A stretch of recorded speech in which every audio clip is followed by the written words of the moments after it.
നമസ്കാരം, പ്രേമരാജൻ പുന്നാട്.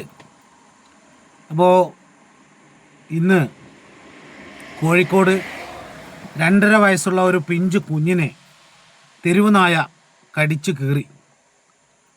വീട്ടിൽ വെച്ച് ആ കുഞ്ഞിനെ കടിക്കാനുണ്ടായത്. നോക്കണം, 2.5 വയസ്സ് മാത്രം പ്രായമുള്ള കുഞ്ഞിൻ്റെ അവസ്ഥ. അംഗൻവാടിയിൽ പോലും പോകുന്ന കുട്ടിയല്ല, പക്ഷേ വീട്ടിൽ പോലും സുരക്ഷിതത്വമില്ലാത്തൊരവസ്ഥയിലാണ്. തെരുവ് നായ്ക്കളുടെ ശല്യം. തെരുവുകയറങ്ങൾ മുഴുവനും ഇവർ കൈയടക്കിയിരിക്കുകയാണ്. കഴിഞ്ഞ ദിവസം ഇരിട്ടി പട്ടണത്തിൽ, ഇരിട്ടി ടൗണിൽ രാവിലെ പോയപ്പോൾ ഈ രാത്രി ദൂരെ യാത്ര കഴിഞ്ഞ് വരുന്ന ആളുകളുണ്ട്. ലോങ് ബസ്സുകളിൽ ബാംഗ്ലൂരിൽ നിന്ന് കോട്ടയം പാസ്റ്റ്, കോട്ടയത്തു നിന്ന് നിർമ്മല, ഇങ്ങനെയുള്ള ബസ്സുകളിലെല്ലാം വന്ന് ഇറങ്ങുന്ന നിരവധിയായ ആളുകളുണ്ട്. രാത്രിയാണ്.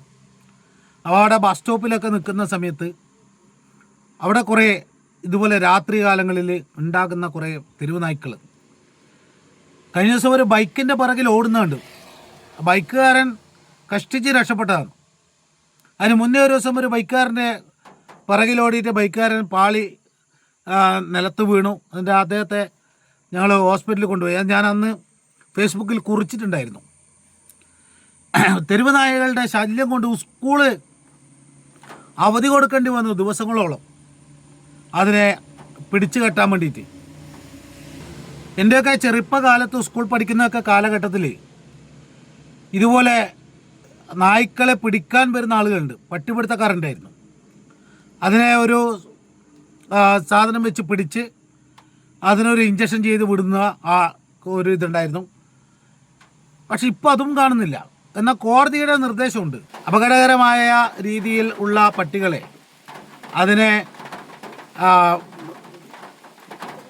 പിടിക്കുവാനും സുരക്ഷിത താവളങ്ങളിൽ എത്തിക്കുവാനും അതിനെ കൈകാര്യം ചെയ്യേണ്ടത് എങ്ങനെയാണെന്നുള്ള മാർഗനിർദ്ദേശങ്ങൾ ഇവിടുത്തെ പഞ്ചായത്തിനും കോർപ്പറേഷനും മുനിസിപ്പാലിറ്റിക്കൊക്കെ കൊടുത്തിട്ടുണ്ട്.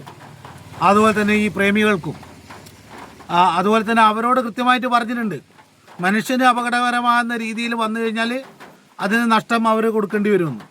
ഇതൊന്നും വേണ്ട.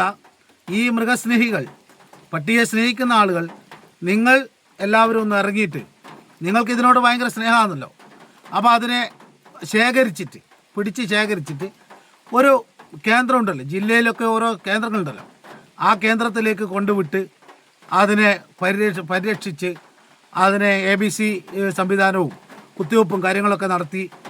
പട്ടിയെ കൊല്ലണമെന്നൊന്നും നമ്മൾ പറയുന്നില്ല.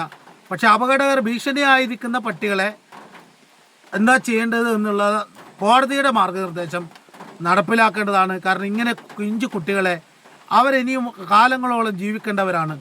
അംഗപരിമിതരായി പട്ടി കടിച്ച് അവിടെ ഇവിടെയും പ്രയാസങ്ങളുണ്ടായി അവരുടെ മാനസിക നിലയും ശാരീരിക അവസ്ഥയും അപകടത്തിലാക്കിയിട്ട് കൊണ്ടുപോയി ഇത് നാട്ടിലിറങ്ങാൻ പറ്റാത്ത അവസ്ഥയിലാകുമ്പോൾ പഞ്ചായത്ത് അധികൃതർ അതിൽ നിന്ന് ജനത്തെ മോചിപ്പിക്കണമെന്നൊരു അഭ്യർത്ഥനയാണ് ഉള്ളത്. മൃഗസ്നേഹികളോട് കുഴപ്പമില്ല, പക്ഷേ ഈ പട്ടി മാത്രം സ്നേഹിക്കുന്നവരോട് ഒരു അഭ്യർത്ഥന മാത്രമേ ഉള്ളൂ. മനുഷ്യനെ ജീവിക്കാൻ അനുവദിക്കണം. മനുഷ്യനെ ജീവിക്കാനുള്ള സ്വാതന്ത്ര്യം നൽകണം.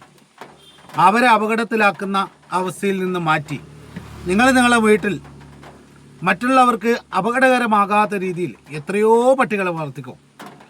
ഒരു ബുദ്ധിമുട്ടുമില്ല, വളരെ സന്തോഷം മാത്രമേ ഉള്ളൂ. നമ്മളെയൊക്കെ വീടുകളിൽ പട്ടിയെ വളർത്തിയിട്ടുണ്ട്, നമ്മളതിനെ സ്നേഹിച്ചിട്ടുമുണ്ട്. പക്ഷേ ഇപ്പോൾ ഇതൊരു അതിപ്രസരമായി നാട്ടിൽ അപകടം വരുത്തിവെച്ച് അപകടമുണ്ടാക്കി ആളുകൾക്ക് പുറത്തിറങ്ങാൻ പറ്റാത്ത, സ്കൂളുകൾ തുറക്കാൻ പറ്റാത്ത, ടൗണിൽ ഇറങ്ങാൻ പറ്റാത്ത ഒരു സാഹചര്യത്തിലേക്ക് തെരുവുകൾ ഇവർ കീഴടക്കിയാൽ മനുഷ്യൻ എങ്ങനെ ജീവിക്കും? അപ്പോൾ അതുകൊണ്ട് അതിനെ സുരക്ഷിത കേന്ദ്രത്തിലേക്ക് എത്തിക്കുവാൻ നമ്മൾ കൊല്ലുന്നില്ല. ഇതിനെ സ്നേഹിക്കുന്ന ആളുകൾ വന്നിട്ട് നിങ്ങൾ അതിനെ നമുക്ക് ജീവിക്കാനുള്ളൊരു മാർഗം, ഒരു വഴി നിങ്ങൾ ഒരുക്കി തന്നേ. എന്നിട്ട് നിങ്ങൾ അതിനെ സ്നേഹിച്ചോ.